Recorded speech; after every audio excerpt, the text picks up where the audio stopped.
Three, two, one. Hello, everyone. Welcome back to another episode of the Mental Breakdown podcast. We are on episode four.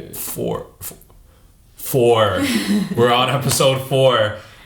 Today, we're going to be exploring life in a digital age. I know the title of the episode is called Born into the Feed. I thought it was a little clever because, born into our Instagram feed.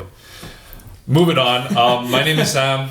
Amin, we are your host for the Mental Breakdown podcast. We're just going to jump right into it. I know it's the first time it's been us three since our introductory episode. Yeah. We've had the pleasure of having guests in our other episodes, but today it's just us. We're taking it back. We're going through this journey alone. But jumping right into some icebreaking questions of our discussions. Obviously, this episode is going to be based and predicated around technology. It's all around us. It's in front of us. It's recording us. It's recording our audio. When you guys are younger, what was the very first piece of technology that felt like it belonged to you? When you think back to your childhood, what is the first piece of technology that was like, this is mine? Bro, hands down. You're gonna say Nintendo? My PS3. I was I think I was 6 or 7 or something like that. 6 or 7. No, but I think I was 6 or 7, and then I asked my cousin had a PS3, so every time I would go over, bro. Everyone else is in the living room. I'm in his room playing the PlayStation. What was your favorite game? Spider-Man. Spider-Man 3, but the Tobey Maguire one. If you know Spider-Man? If you know, you know. Wow. Bro, that was the first game I got to on the PlayStation. So I remember playing Lego Hogwarts. I had that too. You know. Bro, Harry Potter, Prince of Persia, everything. I love that game. But hands down, my PS3, bro. PS3. That had to be it. The first piece of technology that I had was this little tablet. Yeah, but then I feel the first piece of technology that was my own was probably I had this little iPod that I would. Oh my goodness, iPods. Yeah. iPods. It didn't do anything, but I took photos on it, and that's pretty much it. Yeah. Oh, when you said iPad or tablet, that brought me. I had this probably this thick Samsung Optimus something iPad back in the day. Yeah, I also had but Samsung. I remember when I got that, I think I was 5th grade. I remember watching, do you guys know who Sunday is? Yes. He's a Minecraft YouTuber. Yes. Bro, I was so into Minecraft back in the day, and I would watch him in Bayesian Canadian and Sky does Minecraft. Bro, I watch all their videos, but for sure that tablet. I was actually gonna say my Xbox 360. Yeah. Because bro, the memories I have on that console. But you said PS3, so I'm gonna go with the iPad. But another one. Moving on. When you didn't have a phone, if that time existed, because I literally can't remember the last time I didn't have a phone. What did you used to do when you were bored?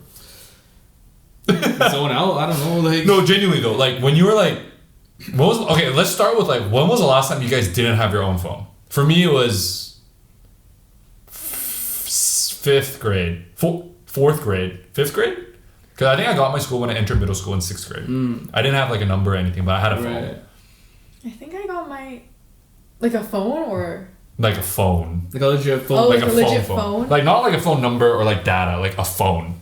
Oh. What do we do for entertainment? Bro, I got a phone in grade 9, so Oh really? You're pretty late.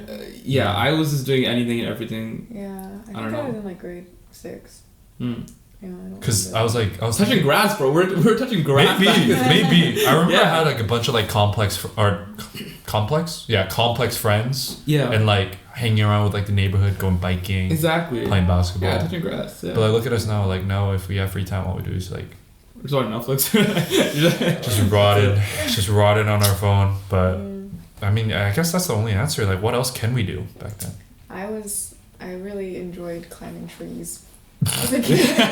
Great. Yeah, I would climb every tree in No, the but to be fair, yeah, me too, Loki. I mean, Loki though, I would also just go on my mom's phone too. Oh. You know what I mean? Because I had a younger brother, so he's 4 years younger than me, so it would just be me and him arguing about who gets to play games on my mom's phone, and then my mom was yo, get my phone back, so. 5th grade? You said you were? No. Oh wait, that was when I was way younger. So that was 1944, bro. Did they even have? Okay, I'm not that. No, I'm just playing. That's crazy though. Yeah. That's actually crazy. Yeah. Okay. Now that we kind of set the tonality of technology and we've kind of taken a trip back into the past, I guess the first question I have for y'all is, how different are you on social media compared to in real life? Is there a big contrast? So a part of this question, I have it written in like the comments on the side of the doc, but like, think about your portrayal of yourself on social media. So like, think about your IG, think about, I guess none of us, I don't know if you guys use Snapchat, I don't, but like back then on Snapchat or like Visco, I think is big in Vancouver. Yeah. Like, how accurate is the portrayal of you? I think I want to hear what you think, because obviously, if for those that don't know, we got Ace Armani over here, we got Mr. Duality. So like, you obviously promote your music on your IG. So like, the image that people see of you on IG might be different than the image that Yuban and I know of you. So like, I want to know what your thoughts are. Like, okay, I'm gonna be so for real. I have a very like split personality when I'm like, if you compare like social media and like me in person, like you guys know me well enough at this point, right? Like I'm very like you know, like easygoing whatnot. Yeah, you're just a chill dude. Like, yeah, but if you go check out my Instagram, like my main. You're Ace Armani, bro. The Ace Armani one, bro. It's just like you're just like, yo, like this is a whole like different persona, right? Yeah. I mean, that's the way I approach it too. But like, it's just like I think I'm way more nonchalant online, right? I was gonna say it, but I didn't want to say it because I was like, you like, from an outside point of view, like you seem very much like a music artist on IG. Like the way you like post your stories and like videos of you recording on videos, it's very like it's curated, right? It's very like, you know what I'm saying? Like, it's cool, it's dope. Yeah. I obviously can't do that.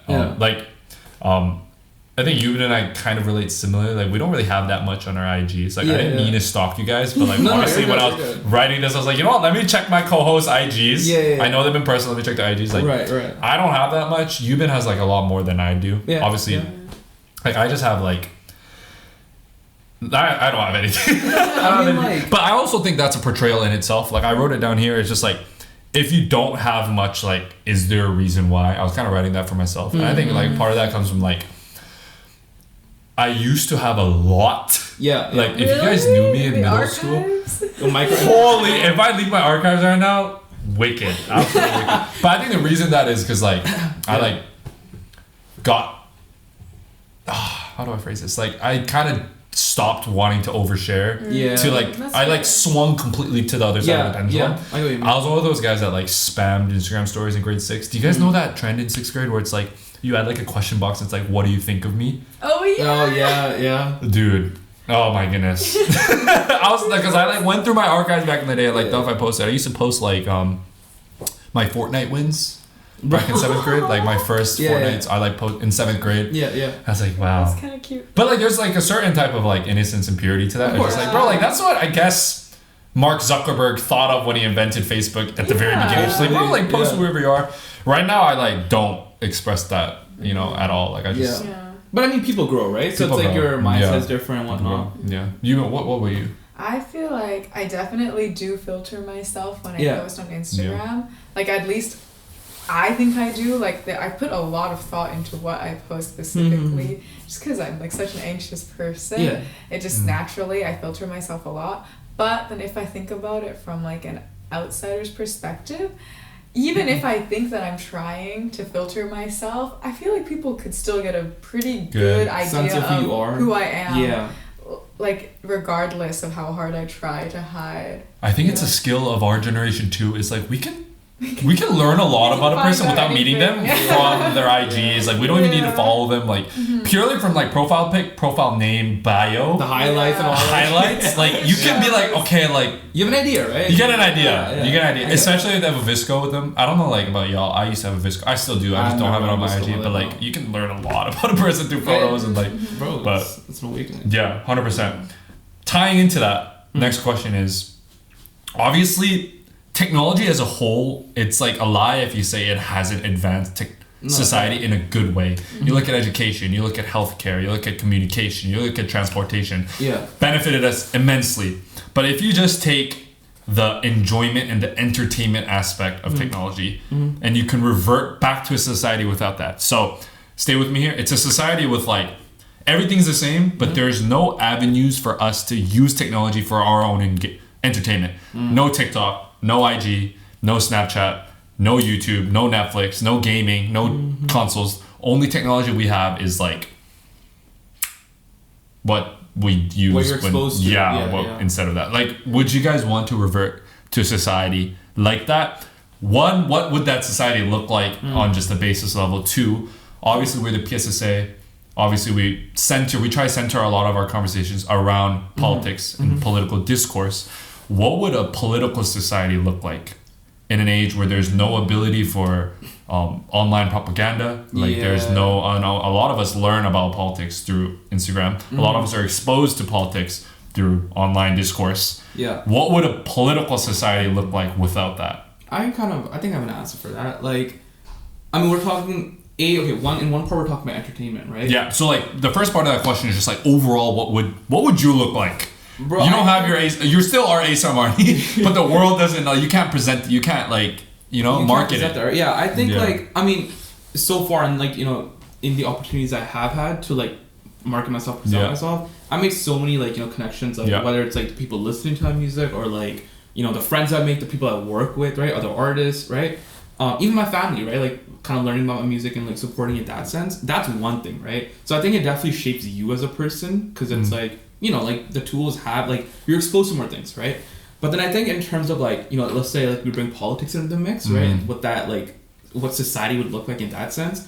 I think like if you take the entertainment aspect out, you kind of lose a bit of culture, right? Like so many things are like influenced and inspired by culture, and not only in the sense of like culture being there, but also that culture being shared, right? Being brought in from other places. So if you just take out that form of sharing culture, now you're just kind of existing and living with what you have. So imagine like, you're born here and you don't have any like background knowledge. You like the only knowledge you have is of what you're exposed to here. Yeah. Not like from you have no idea else, like right? It's only face to face, right? So I think in that sense, if you bring politics into the mix, like culture definitely like, it influences politics in some extent, right? Yeah. So I think like whatever the political discourse would be, it wouldn't be as like diverse. And like so we would lose that diversity. You would lose diversity, and you would definitely lose the fact of it being all encompassing. Kind of how we talked about in the first episode, right? Like you lose access pretty much. You lose access, exactly. Like right now we have like an encyclopedia at literally the fingertips. Like we just need to search it up. You can look up anything, right? Yeah, ChatGPT, Gemini, Claude, Exactly. I think you would definitely like 100% lose that,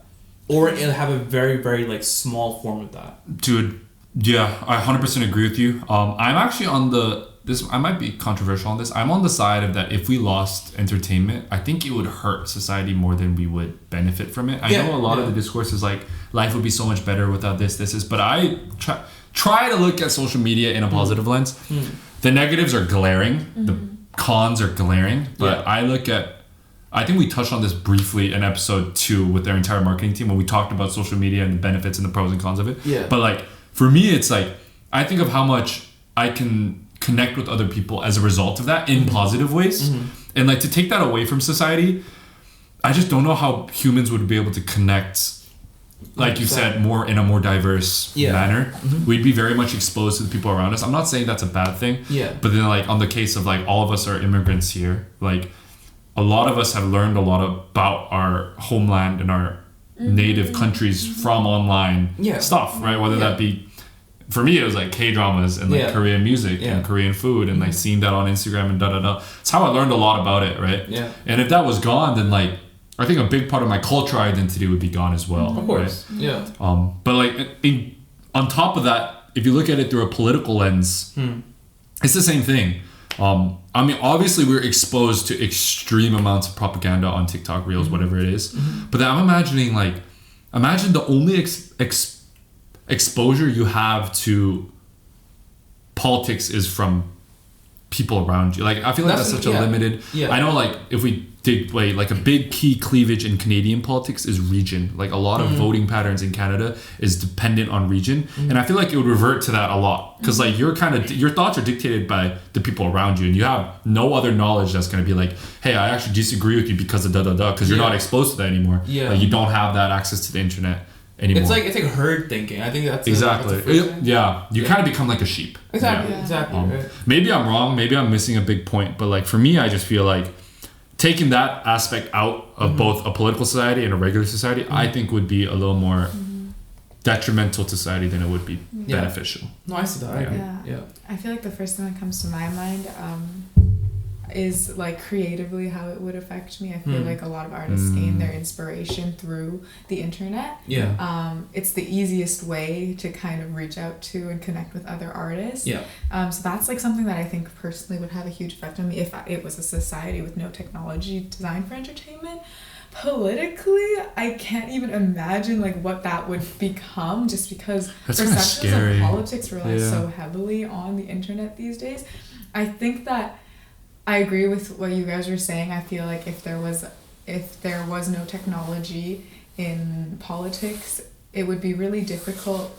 I think we've touched on this in past episodes where like we think that the different perceptions of politics is really important to challenging our growth. 100%.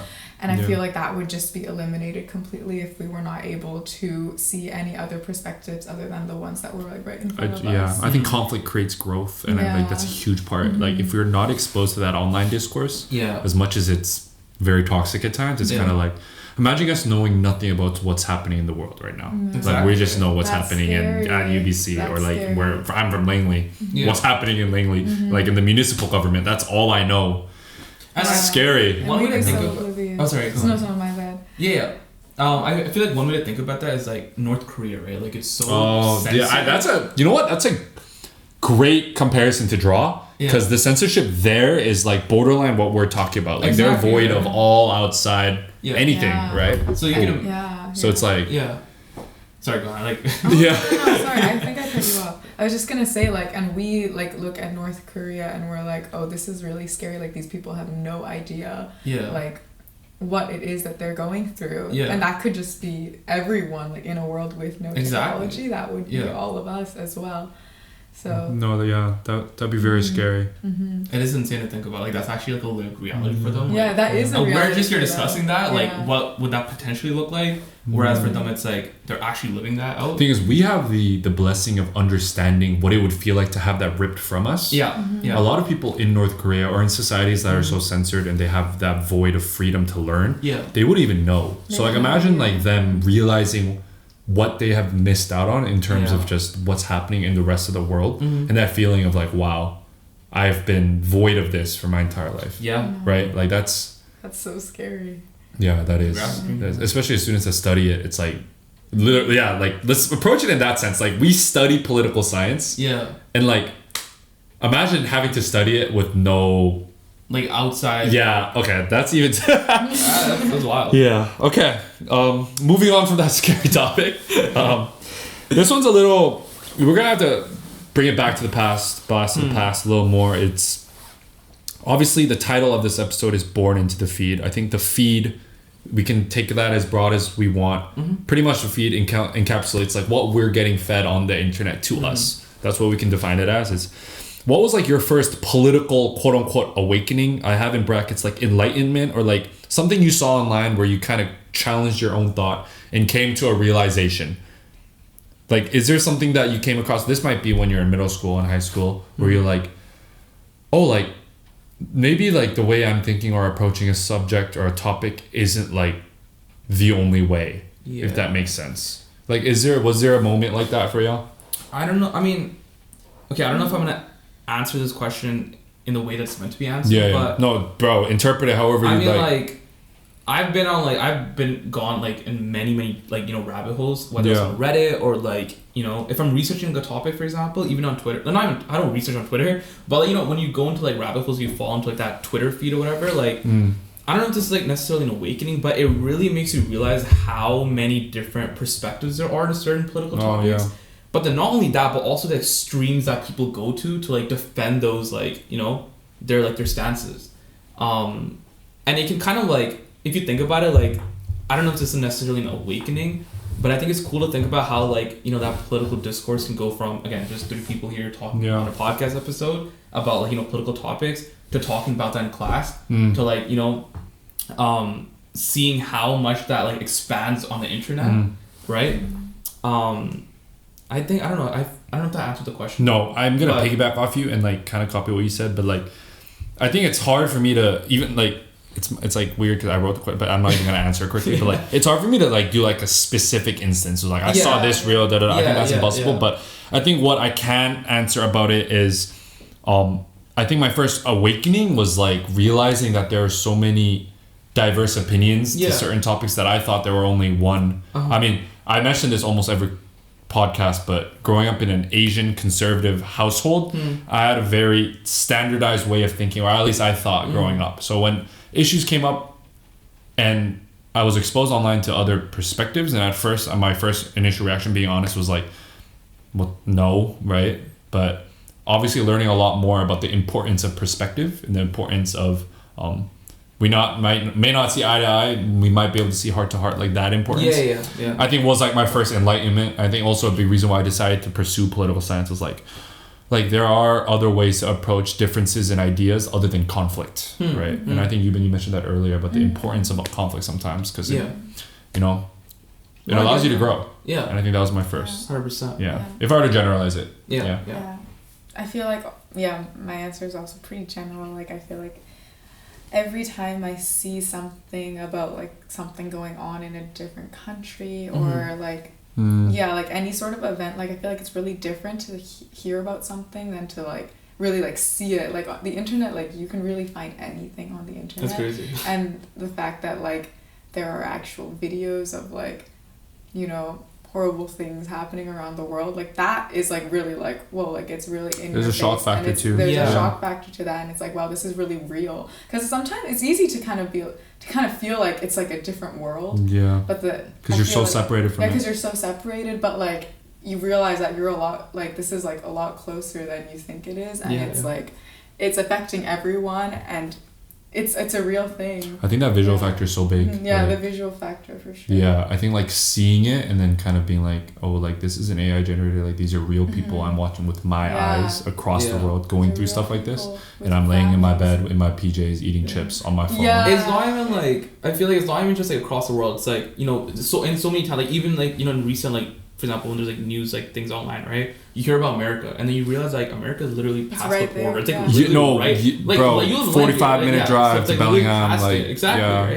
So you can go from like thinking about that to actually kind of like being in that position. It's like what? It's a little scary.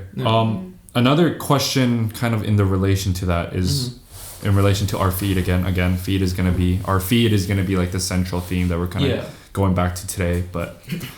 We are in control of our feed in the sense of like technology companies read our algorithms and what we're interested in, and it curates a feed for us. So in that sense, we are in control of our feed. In the flip sense though, our feeds are also in control of us to an extent, because what we consume on the internet inevitably shapes how we think and how we feel about certain topics. So the question I have for you guys is your feed more in control of you, or are you more in control of your feed? Now this one's, I wrote on the comments, but I was like, deep it, like this is pretty deep. Yeah. This one, feel free to take some time. I think my feed is more in control of me. I think even let's like separate it from politics for a second. Like my feed is so indicative of my humor. Like what I see on my feed, and like whatever trend is trending on TikTok, or whatever meme is trending on TikTok, whatever word is trending, it's like I put it into my arsenal. In that sense. So like, I think vocals. I'm brain rot. I'm sorry. Like I'll just throw it out there. Like my humor is so predicated around what I see online. Like genuinely, and like my big part of my humor is what I see online.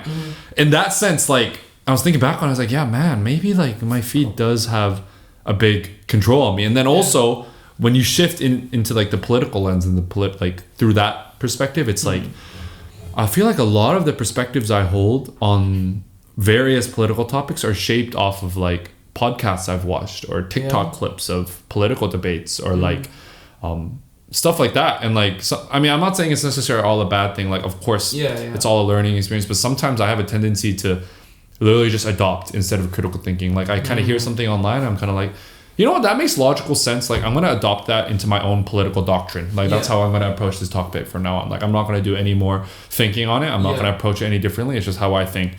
In that sense, like my feed is very, very, very in control of me in both senses, in both political and non-political aspects. But what about y'all? Yeah, I mean, I for me, it's like a very 50-50 thing. Like, definitely, like you said, that, like, you know, you kind of feed the algorithm, so, like, whatever you see, like, it's kind of like a reflection of what you're, like, consuming. But I think also, at the same time, I think it definitely does control you as well. But if you allow yourself to be controlled by it, kind of touching on what you said, right? For me, it's like so many times I feel like it's such a 50-50 thing, because I'm always like in a back and forth, like mentally. It's like I know what I think about, right? And I know, like, you know, whatever I believe in is like, most people would agree with it, right? If I were to have a conversation like with a friend or a family member or like a stranger, right?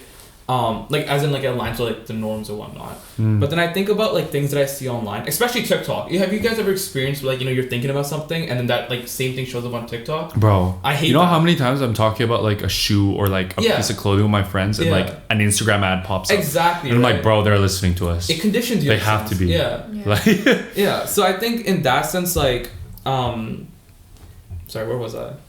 in the sense of, you're picking up, or sorry, where were you?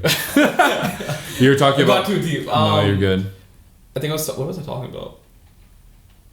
I blanked out. I'm gonna re-say the question to you, okay? Are we more in control of our feed, or is our feed more in control of us? And then you were talking about. Sometimes you're talking about something. Oh yeah. Okay, so that mental thing, right? It's like internally, like, I know what I think about, right? But then it's like the stuff you watch, it kind of like changes your thought process. For me, it gets me thinking, to be honest, because I'll see like someone else's perspective, and I'm like, hold up, like, I might not agree with this, but like, why? You know, why am I so against this person? Not against, like, why do I, like, you know, not immediately adopt that person's idea or whatnot? So for me, I think, like, I wouldn't say it's a control of me. I think it more so, like, it just makes me think a lot. Do you think it makes you think in a bad way or a good way? You know how, like, there's good thinking, bad thinking. There's bad thinking in the sense of, like, sometimes you overthink and you perpetuate ideas that maybe shouldn't belong in your head. Good thinking as in, like, you're growing, you're critically thinking. Yeah, I want to say both, but I think definitely more bad thinking. Like, it gets me overthinking. Gets you overthinking. So I would. But like, this is just like outside of like a political sense too. Like outside the political sense. In terms of politics, though, I don't let the feed dictate that. Like, I'll take in other people's perspectives and whatnot. But you don't let that dictate how you feel. I feel like whatever I feel, I have to do the research. Like, I can't allow myself to. Do you think there's any part of your subconscious brain though that sometimes hears something that you agree with and then you kind of latch onto it? Or is like everything that you consume online, it's kind of like, okay, like, I'm gonna make sure that I have like my own, for sure, thoughts and opinions and beliefs on this. Yeah, I mean, I think, like, I definitely don't latch onto it, but I think I do, like, I take it in and I see where it aligns with my own. Oh, so you like let it digest. Yeah, digest and filter it out. Filter it out or adopt it. Yeah. But that's like, I think it's very rare that I let it, like, you know, stay necessarily. Because people have some, like, extreme views sometimes online. So it's like, you know, it's like a tricky, like, thing to navigate. You know what I mean? Sorry, I don't want to keep... but, like, when you guys encounter those type of extreme views online, like, this is... You can take it as broad as you want. Like, what are your reactions? Like, when you run into, like, a radical leftist or a radical rightist, or, like, someone that's, like... I don't want to use an example because I don't want to get us canceled, but, like... like a Trump, for example, an extremely polarizing figure right now in the U.S. and just general in the politics right now, especially with the conflict in Iran, Israel.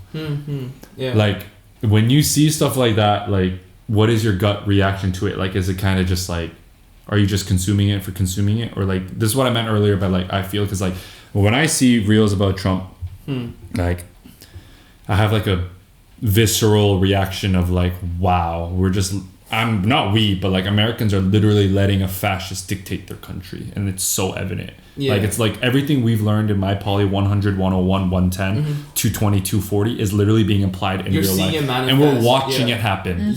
Right. And it's like sometimes I feel myself having these visceral reactions, and then like I don't really do what you do and let it digest. I'm like, okay, maybe I should do a little bit more of my own research instead of letting what MSNBC News dictates, because obviously they're a very liberal news company, and I'm getting fed propaganda in the same way that like Fox News feeds propaganda to the conservatives or like to the Republicans, right? But for you guys, when you guys consume content like that, like, how does it come across to y'all? Like, what do you guys feel internally? I'm just like, it's just like, yeah, it just takes me aback. I'm just like, yo, like, what? Like, shock almost? Or just like overwhelming? Times, do you guys ever want to avoid it?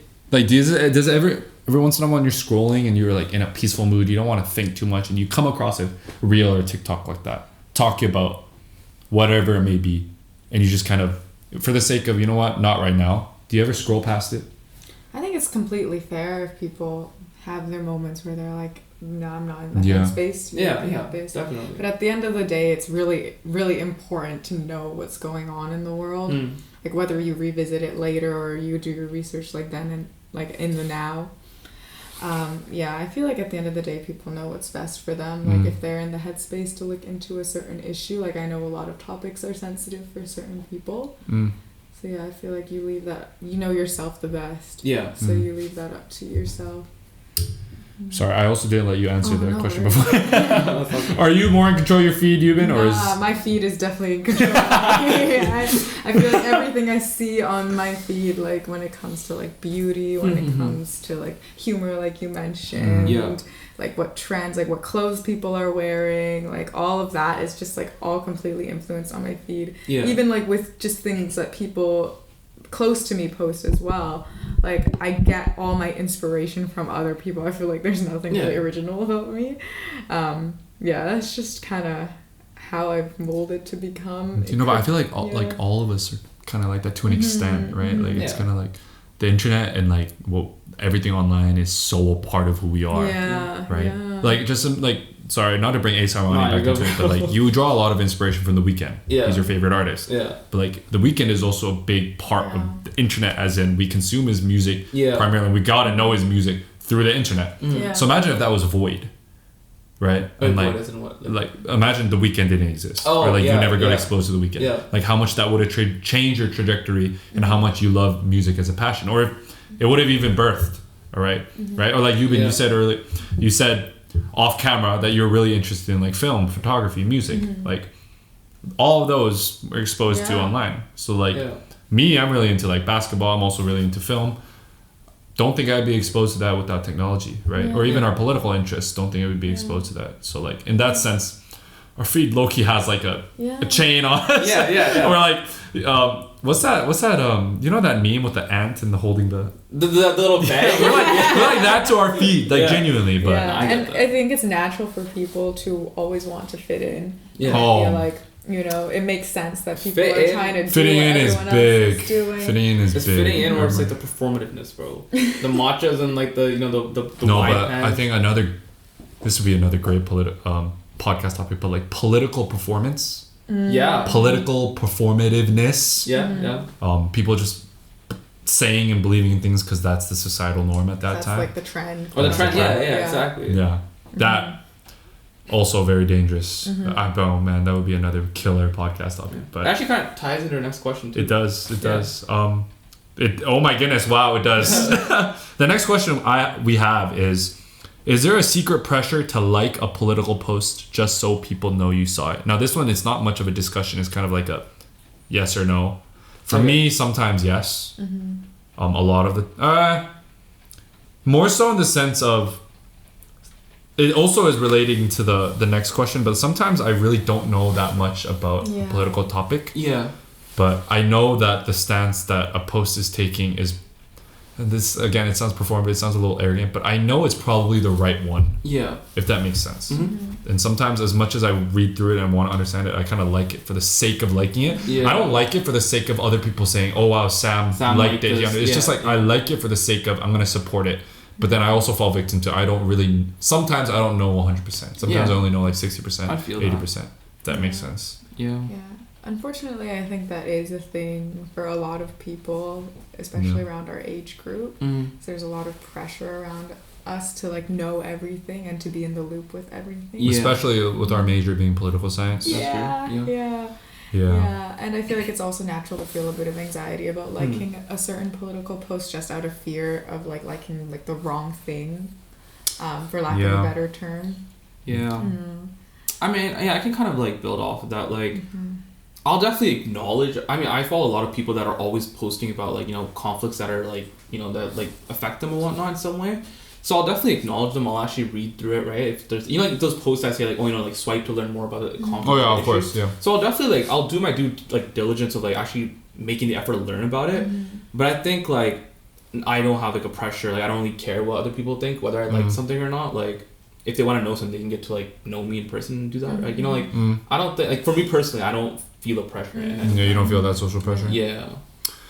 I think in relation to that, you mentioned it earlier about there's sometimes a fear of not knowing for us as poli-sci students, like especially since it's our major and especially since we're upper years.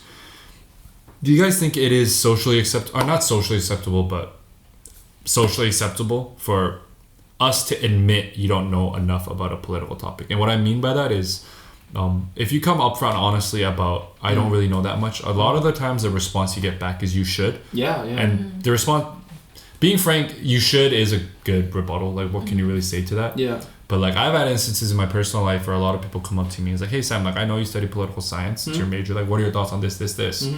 And my honest gut reaction is I don't know. Yeah. And like, I'm not saying I don't know because I haven't learned about it or haven't, it's just I feel like I'm still at that part of my life where I'm still solidifying and building my own political identity. So like where I lie on the spectrum of quote unquote left to right, whether that be social or economic, up and down, like where I am on certain issues, like how my religion plays into that, how my culture plays into that, like where I'm really at. So it's hard for me sometimes to be like, yeah, you know what, I agree with that or I disagree with that, because I'm like, for me it's not that easy. I wish it was. Yeah. And there's a lot of like, I don't know about you guys, there's a lot of shame that comes in with that. Because like, let's say I ask a kid major of like, hey, like my Achilles hurts, what should I do to stretch it out? They'd kind of be able to like, you roll it out with a ball, make sure you get some dynamic stretches, and they have like a set answer. Yeah. If I go to a Sauder student and be like, talk to me about marketing and blah blah blah, they'd able to, maybe not as solidified as like a STEM or a science major, but they'd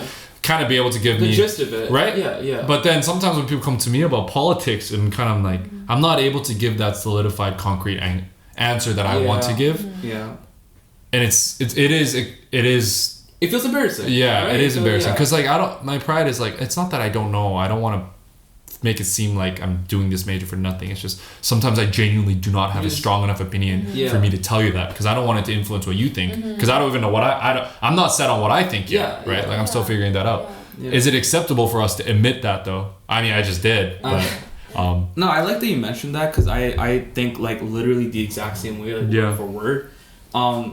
But I think when it comes to like you know, whether it's socially acceptable, I think it's the mature thing to do. You know, because you're kind of acknowledging that within yourself, even though it is embarrassing. I get it. Like sometimes you just genuinely don't know enough about it, right?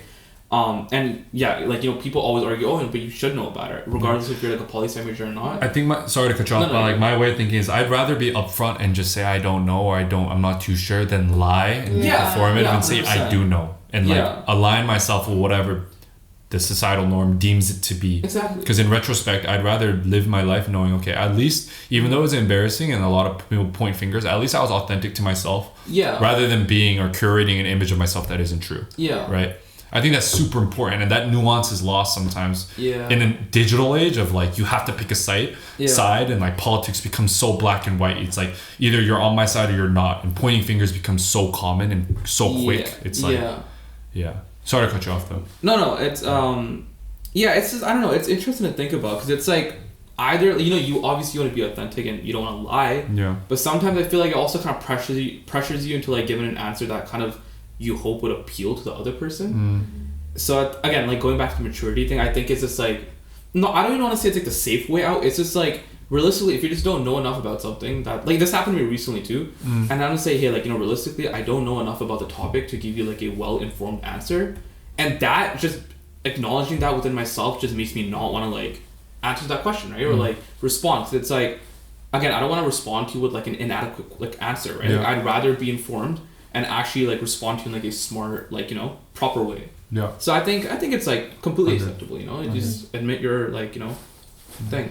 Yeah. I think it should be 100% acceptable to admit that you don't know enough about a topic, because how else are you supposed to learn? Exactly. If everyone's pretending like they know everything, then no one's going to learn anything ever. Yeah. And it's sad that like we live in a world where there's so much judgment around not knowing things. Like, just because you don't know something doesn't mean you don't want to learn. Of I course. feel like people have a perception that like, oh, if you don't know something, that means you don't care. But that's not always the truth, and sometimes information is not as accessible as people think it is. So I feel like, we should be able to like we should be able to foster that like environment where it's like you can say, yeah, I actually don't know enough about this topic, and the other person should be able to chime in and be like, well, here's what I know. Yeah. And then with that you can start learning more and growing more as a person. Yeah. Does it ever discourage you guys? Like not knowing something about a topic? Like does it kind of sometimes turn you away? It's like, I'm never going to be able to know everything. In that sense, does it discourage you? Because politics is such like a... It's like an endless... There's so it's much a rabbit hole. Yeah. It's literally the definition of a rabbit hole. The digger you deep, you're like, wow, this hole's going One deep. thing's There's a done lot, from another, right? another, Like, yeah. but in that sense, does it ever discourage you? Does it encourage you? I think does it like motivate you? my mindset's like, well, if I don't know anything, that embarrassment thing you mentioned always creeps in. But then also like low key, like I think about it, I'm like, I should, you know, put my own effort to actually learn about, you know, what's happening at the moment, right? So it encourages you more than it... Yeah, it definitely encourages me. But then also, I think there's also that aspect of like, you know, you kind of feel left out of the conversation. You're like, damn, like I don't know anything about this. Especially when like, your peers... Exactly, right? Like, it's just like, yeah. Yeah, I think it definitely motivates me. And I think even if like I know that I'm not going to be able to know everything at the end of the day, the fact that I'm putting in the effort to learn more, I feel like is something that's really important to me. Like I can't just be sitting around, you know. I think a lot of people shy away from politics because it seems so grand at first glance. It's like, wow, the people that talk about it they're like PhD, they're so educated. Like, how can I ever have an opinion or have a perspective that ever is in comparison to them? And I think a lot of people turn away from that. But then when you've been brought up about the effort aspect of like, even what you said earlier, I like resonated with me with a lot. It's just like, just because you don't know doesn't mean you're not willing to learn. Yeah. And I think that's so important. Yeah, and I like often that. disregarded too. I agree. Yeah. Moving on, slowly starting to wrap us up. Touching again on the relationship with technology and forming our own political beliefs. I kind of want to highlight this question. This wasn't in our original. We weren't actually going to do this, but I think it's relevant to the current conversation we've had so far. But how has your feed/relationship with technology formed your own political beliefs? Now, it's kind of related to a lot of the thing we talked about earlier, but I want to focus specifically on the forming of your political beliefs rather than like the expansion of it. Obviously, I touched on this before, but I'm still in the process of like forming it. And I kind of want to talk about how technology and the internet has played a role in that for you guys. For me, it's played a very, very significant role. I think, being honest, I learned more about politics and my own perception of politics online than through my classes. And I'm not saying I'm falling for all the liberal or conservative propaganda that's thrown at me, but I think I learned a lot about my own self and my own political stances from what's happening online than what I'm learning in Poly 360 and 380, if that makes sense. Yeah. But it might be different for y'all. I'm just curious. Yeah, I agree. I think because, you know, you're talking more about forming and not expansion. Yeah. I can definitely agree in the sense that I too am like, you know, trying to figure out, okay, what do I actually believe in, right? What am I against? Like, you always have like a general idea of what things kind of align with you and what don't. Yeah. But sometimes there is a learning curve as well, right? Yeah. So in that process of formation, I think like it's the same thing. It's just perspectives, right? You the more you learn, the more you take in, the more you filter out, and the more you can kind of like you can start forming your own opinions and beliefs based on what you're exposed to. I feel like, because again, you can start forming, right? Because it just gives you like different things to think about and like, you know, how I guess they apply to different scenarios and situations and whatnot. So this is so unrelated, and I'm cutting you off again. No worries. I'm sorry, but like, my friend recently started raising a cat, and what they do for when they raise a cat is they do something called exposure therapy. But when the cat is a kitten, they like, literally, I'm not joking. They like, it's like overstimulation in every way possible because they do this so when the cat grows up, they're not afraid of stuff like vacuums or like a dish falling. Conditioning in a sense. Almost, right? Yeah. And I think that applies. It's very broad or like very distant, but in some way to politics, because like right now where we're at is we're almost in that exposure therapy where we're getting exposed to so much, and like from there it's kind of building a structure or a foundational sense of what we believe in. Yeah. So when we grow up, we can kind of build from there. Exactly. It's a starting point, right? Exactly. It's a starting point. Exactly. Yeah. Exactly. Yeah, I mean, in this day and age, how can technology not influence your political It's a good beliefs, point. you know? Like, there's so much information out there. and like with so much going on, it's impossible to form your own beliefs without the use of technology in like one way or another. Highlight that sentence. It's impossible because it's directly related to our next question. Sorry, I don't want to. No. But like that last sentence that you've been saying is like, is it even possible to form our own political beliefs without technology? Is like, my next question for y'all was like, in a digital age, is it possible to be truly 100% authentic? Now, I meant this to be a little more, we don't need to only focus on politics, but just in general. But like focusing on politics for now, like, I don't think you can be. Like, like technology is so intertwined with everything that we do that like, if you were to confidently claim, you know what, technology has no effect on how I feel about politics, like I just, in one way or another, it is. As much as you'd like to not, like it is. Yeah. I think even the act of you separating yourself from technology is a political act. Yeah. Right? So in that sense, it's also affecting your political views. Like it's, you can try to, I think the question frames it as, is it possible to be truly 100% authentic without technology? I don't think you can. I don't think so. I feel like everything you learn, like it comes from somewhere, right? Like and everything is influenced, like whether you want to admit that or not, like, you know, it comes from, everything comes from somewhere. You can talk to someone online, their beliefs are shaped by something else, right? Something they've consumed, whatever that they consumed was created by someone. Great point. Even if you're not exposed to technology when you're grown, like let's say you grow up with no access to the internet, every person you run into is influenced by technology. Or and you are externally being influenced from that as a result of that too. So like whether you like it or not, like it's bleeding into how you think one way or another. Really, genuinely. And how are we supposed to know what's going on like everywhere in the world without technology? Like that's just impossible.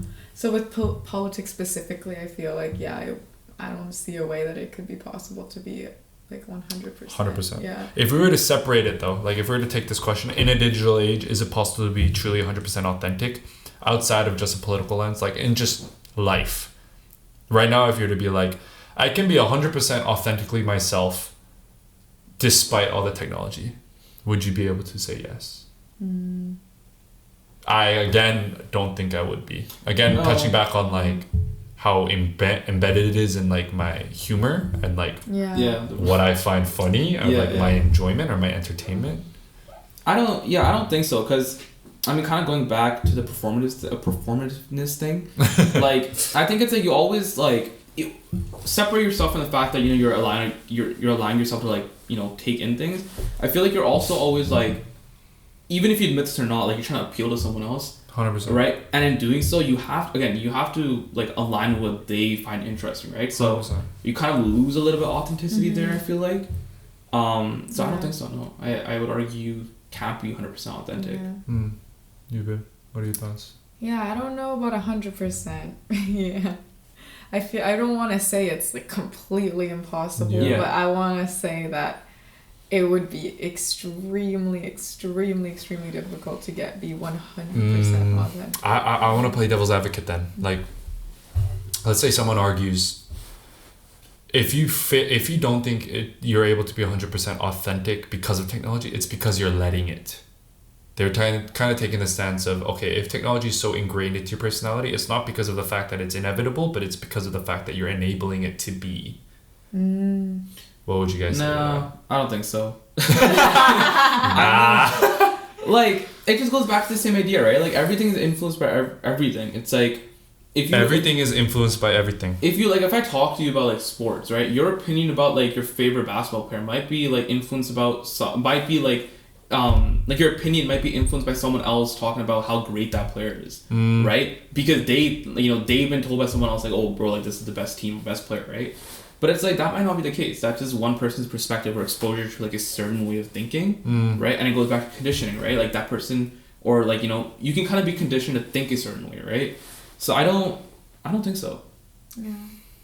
Yeah, I feel like we live in a society where everyone is so closely connected to each other.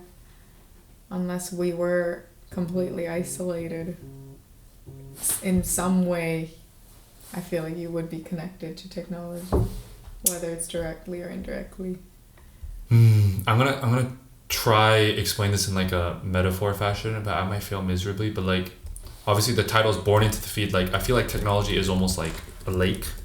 Bear with me, a very shallow lake, and we're born with like knees deep, at least knees deep. It's our choice. It's up to us inevitably if we're gonna go like head first up to our shoulders in terms of how much we're immersed into it. But like, no matter what, we're gonna be like we're gonna have water on us no matter what. Like, did that make sense? I know that was kind of like kind of airball, but that's kind of how I approach it in terms of just like, dude, you're born into a world just filled with it, and I think it's impossible to say that you're not going to be affected by it. Yeah. I hate to end this on such like a grim note, a grim but also realistic and pragmatic note of just like, it is what it is. The only thing we can do from now on is just use it to our benefit and use it to make a positive change in both our lives and the people around us as well, right, in both politics and in life. But yeah, I think that is it for today. Do we have any other like side comments or things we want to add, etc.? No. Then I think should I wrap us up? Yeah, let's wrap it. Okay. Appreciate you guys for watching episode 4 of the Mental Breakdown podcast. It was a great conversation. I think that was an amazing conversation. Yeah, it was very deep. There's a lot of, I think, unlike, I mean, all of our episodes have tackled deep stuff, but I think today there was kind of like it was kind of like a damn moment, at least for me. I don't know about you guys. No, I feel that moment. More personal. Technology can be scary, especially with like the push of AI recently as well. Like, it's an important thing. We didn't even touch on AI. Of. Yeah, we didn't even touch on AI. And I think AI can also influence your thoughts, right? Wow, most definitely. So 100%. But yeah, I appreciate you all for watching. Subscribe, like, I don't know what the bell icon. Yeah, you guys, we've done this enough. All the YouTube stuff, but end this up on a slate clap. It's been a long day. A slate clap. Yeah. Okay, let's go. 3, 2, 1.